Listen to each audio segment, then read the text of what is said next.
Welcome to Blizzard Fire. We hope this video helps fire up your solution. Measure and assemble everything before you start.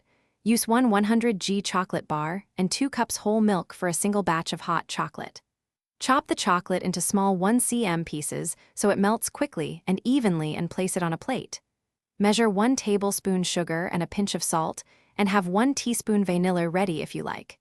Use a medium saucepan, a heat-proof whisk or spatula, and a small jug for pouring. Set a thermometer nearby to monitor temperature accurately. Pour 2 cups of milk into a medium saucepan and warm over medium-low heat until it reaches 160 degrees F and is steaming but not boiling. Remove the pan from heat and immediately add the chopped 100g chocolate bar, then whisk continuously off heat until the chocolate is fully melted and smooth, about 60 to 90 seconds.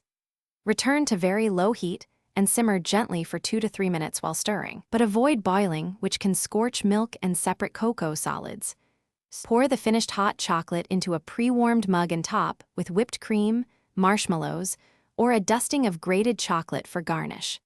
For a richer texture, stir in 1/4 cup heavy cream or 1 tablespoon unsweetened cocoa powder before serving. For a thinner drink, use more milk measured in 1/4 cup increments. Store any leftovers in an airtight container in the refrigerator for up to 3 days, and reheat slowly on low heat or in the microwave to 140 degrees F, whisking to recombine fats and solids.